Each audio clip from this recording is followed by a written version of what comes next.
박근혜 전 대통령이 어제 자택 출발 22시간 만에 오늘 아침 귀가했죠. 14시간 동안의 검찰 조사와 7시간이 넘는 시간 동안 조서를 검토하고 오전 7시를 넘어서 삼성동 자택에 도착했습니다. 사회부 최재민 선임 기자와 함께 박근혜 전 대통령 검찰 출석부터 귀가까지 22시간 동안의 행적 좀 되짚어 보겠습니다. 자, 최재민 기자 어서 오십시오. 네. 어제 조사는 밤 11시 40분에 끝나는데요. 오늘 오전 7시가 넘어서 자택에 도착을 했습니다. 조서 검토를 굉장히 오랫동안 한 건데 왜 이렇게 시간이 오래 걸린 거죠? 오전 6시 55분에 검찰 청사를 출발을 했으니까요. 예. 어제 그 예상대로라면 그 검찰 조사는 자정이 못 돼서 조금 못 돼서 끝이 났습니다. 네. 근데 그 검찰도 그 박 전 대통령이 건강 문제를 고려를 해가지고 조사 시간을 잘 분배를 하고요. 네. 박 전 대통령도 비교적 그 검찰 조사에 적극적으로 임했기 때문인 것으로 보입니다. 하지만 그 조사 검토에 무려 7시간 20분 가량이 소요가 그러니까 됐습니다. 조사받은 서류를 검토하는데 7시간이 걸렸다는 그렇습니다. 거죠. 이렇게 그 조사 검토에 많은 시간이 소요된 건 조사할 내용이 많아서 검토할 내용도 당연히 많았다는 게 그 유영하 변호사의 그 설명입니다. 예. 이와 관련해서 그 박 전 대통령 측이 여러 곳의 수정을 그 검찰 측에 요구한 것으로 지금 전해지고 있는데요. 예를 들면 자신이 그 답변한 내용 가운데 여러 곳이 그 실제 발언과 취지가 다르게 그 적혀 있다. 그러니까 내가 발언한 취지는 이게 아니었다 이렇게 해서 수정을 요구했다는 거죠. 네, 그렇습니다. 예. 얘기한 것과 다르게 이제 검찰의 그 조서를 꾸미는 과정에서 표현이 좀 다르게 적힌 것을 이렇게 말을 하는 건데요. 또한 그 박 전 대통령의 평소 꼼꼼한 성격도 일정 부분 여기에 나타났다라고도 볼 수 있겠습니다. 그 참고로 노무현 전 대통령은 조서 검토 시간이 한 3시간 가량이 걸렸고요. 네. 그 변호사이기도 한 노 전 대통령은 직접 조서를 검토한 것으로 알려지고 있습니다. 예. 근데 박 전 대통령이 받고 있는 혐의가 워낙 방대하지 않습니까? 어제 한 번 조사로 조사가 다 마쳤을까요? 사실상 박 전 대통령의 조사는 마무리됐다라고 이렇게 봐도 무방할 예. 것 같습니다. 그 검찰은 일단 재소안은 없다는 입장입니다. 여기에는 그 경호를 비롯한 수사 일정 그리고 그 전직 대통령에 대한 예우 문제도 있을 수가 있습니다. 이 때문에 검찰 입장에서는 박 전 대통령을 재소환한다는 건 사실상 어렵다고 판단을 하고 있습니다. 어제 조사도 이 계획에 따라 이루어진 것으로 보이는데요. 핵심인 뇌물과 강요죄를 그 혐의를 집중적으로 이제 조사한 것으로 보입니다. 이 때문에 어제 그 예상과는 달리 한웅재 형사 8부장이죠. 그 미르와 K스포츠 재단 그 출연금과 관련한 조사를 무려 11시간이나 조사를 했습니다. 그러니까 11시간 만에 바톤 터치가 이루어졌다는 거죠. 저녁 8시 40분에야 이제 그 바통 터치가 이루어졌으니까요. 예. 그 검찰 추궁에 그 박 전 대통령은 대체로 사실이 아니다, 잘 모르는 뭐 사안이다라는 취지로 답한 것으로 전해졌습니다.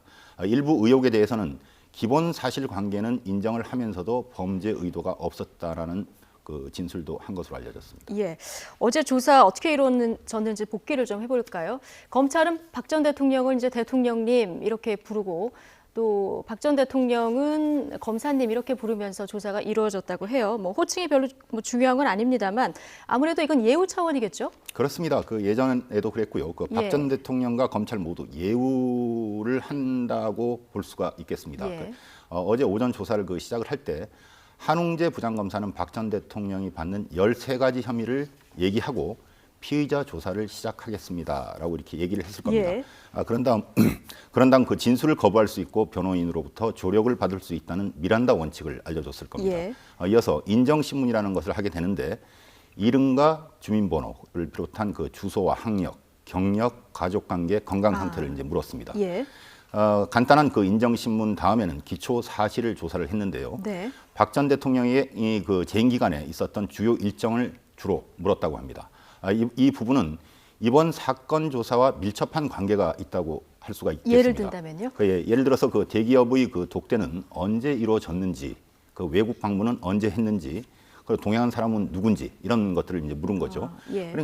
그래서 이제 그 가장 중요한 게 최순실과의 관계를 집중적으로 캐물었을 가능성이 큽니다. 최순실은 언제 알았고 어떤 관계인지를 물어서 그 박 전 대통령과 최순실이 사실상 그 경제 공동체라는 것을 입증하기 위해서입니다. 한웅재 형사 8부장이 11시간이나 조사한 이유가 있었겠군요. 네, 그렇습니다. 자, 이제 관심은 검찰이 박근혜 전 대통령에 대해서 구속영장을 청구할까 이 여부 아니겠습니까? 이거 어떻게 전망이 됩니까? 이 부분은 그 김수남 검찰총장의 결단만 남은 것으로 보입니다. 예. 그 법조계에서는 이르면 박 전 대통령의 그 구속영장을 이번 주 안에 영장 청구 여부를 이번 주 안에 그 결정할 수도 있을 거라는 예상도 이번 주 내놓고 있습니다. 안에요. 네네. 예. 김 총장은 박 전 대통령을 상대로 한 그 신문 조사가 마무리된 어젯밤 11시 40분까지 청사에 머무르면서 그 조사 상황을 보고받은 뒤 퇴근을 했습니다. 검찰총장이 그 피의자에 대한 소환 조사가 끝날 때까지 그 보고를 받기 위해서 기다리는 건 상당히 이례적이다라고 예. 볼 수가 있겠습니다. 아무래도 그 전직 대통령이라는 예. 신분 때문일 건데요. 네. 그 김 총장은 오늘 그 오전 9시가 조금 넘어서 출근하자마자 수사팀은 물론 그 참모들과도 본격적인 논의에 들어갔다고 합니다. 통상적으로 구속영장 청구는 수사팀의 결정에 따라서 이제 그 이루어지는데, 하지만 그 전직 대통령이라는 신분 때문에 지휘 그 감독 책임이 있는 검찰총장이 최종적으로 결단을 내릴 것으로 전망이 됩니다. 그 실제로 예. 김 총장은 자신이 이번 사건의 주인 검사다라고 밝히고 있기도 합니다. 예. 근데 영장 청구 기준이 있지 않습니까? 만약에 박 전 대통령에 대한 구속영장이 청구가 된다면 어떤 것 때문일까요? 우선 가장 중요한 게 사안의 중대성을 예. 얘기를 하는 걸 겁니다. 그 박 전 대통령이 받는 혐의는 무려 뇌물 혐의를 비롯해서 13가지에 지금 이르고 있거든요. 그 다음은 그 법적 형평성도 이제 고려 대상이고요. 이미 그 뇌물 공여 혐의를 받는 이재용 부회장도 구속이 돼서 재판을 받고 있는 상황이지 않습니까? 네. 또한 그 증거 인멸 우려도 이제 따질 것으로 보이고요.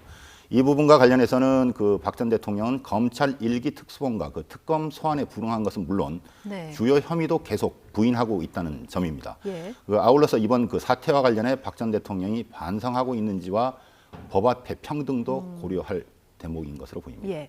어제 조사가 끝난 다음에요. 박 전 대통령 그 변호인단의 반응이 좀 화제를 모았습니다. 손범규 변호사가 검찰에 경의를 표한다, 이런 문자를 이제 취재단에게 보낸 거죠. 문자를 어제 그러니까 조사가 11시 40분쯤에 끝이 났고요. 예.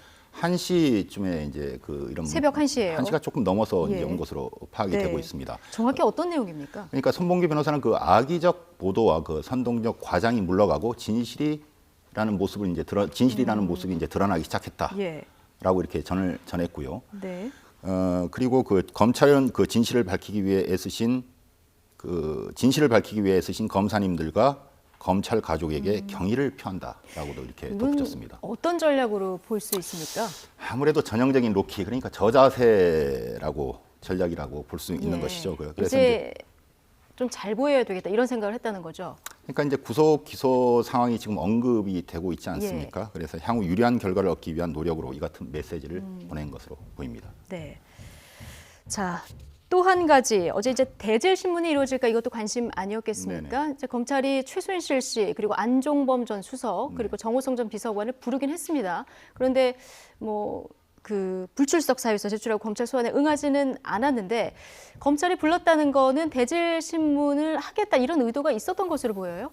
꼭 하겠다 안 하겠다라기보다도요. 그 모든 그 수사에 이제 최선을 다했고 어떤 그 절차를 해놓기 위해서 이제 그런 준비를 해놓은 것으로 보입니다. 그래서 근데 그 최순실과 안종범 전 수석 그리고 정호성 전 비서관은 이미 기소돼서 이제 재판을 받고 있는 상태거든요. 최순실 씨 같은 경우는 어제 또 2시에 또 재판이 받았죠. 있었습니다. 그래서 이들을 그 검찰이 강제로 검찰청사로 데려올 수단이 없습니다. 사실상에 나오지 않겠다라고 이렇게 얘기를 한다 그러면요. 강제 수단은 없는 거군요. 그리고 또 설사 그 체포영장 강제로 데리고 오려고 체포영장을 발부받아서 데리고 온다고 하더라도 새로운 혐의 사실이 밝혀져야 되는데 이미 다 혐의 내용은 다 밝혀져서 재판으로 넘겨졌기 때문에 영장 발부 가능성도 사실상 없다라고 할 수가 있겠습니다. 그래 어제 검찰이 이런 그 조치를 취한 건 그 박 전 대통령이 조사에 최선을 다하고 있다는 것을 나타내기 위한 일종의 그 절차인 셈인 겁니다. 조사에 굉장히 최선을 다했다. 이것을 보여주기 위해서 이런 일단 부르긴 했다, 이렇게 해석을 할 수 있겠군요. 자, 마지막으로요. 박 전 대통령이 검찰 청사를 나설 때는 조금 피곤해 보이기도 하고 표정도 굳어 있었는데 자택으로 돌아가서는 이렇게 옅은 미소도 보이고 그랬습니다. 이 표정에서는 어떤 걸 읽으셨습니까? 그 박 전 대통령이 어제 그 검찰 청사로 출발하기 앞서서 혼잣말로 지지자들을 보고 많이들 오셨네요, 이렇게 얘기를 했었거든요. 그 얘기를 했었죠. 그러면서 그 차에서 손을 흔들기도 하고요. 그러니까 가벼운 흔드는 모습도 포착이 됐었고 어제 자택에 도착을 했을 때도 그 비슷한 모습이었습니다. 차 안에서 그 지지자들에게 웃으면서 손을 흔들고 두 차례나 가벼운 인사도 나눴고요. 네.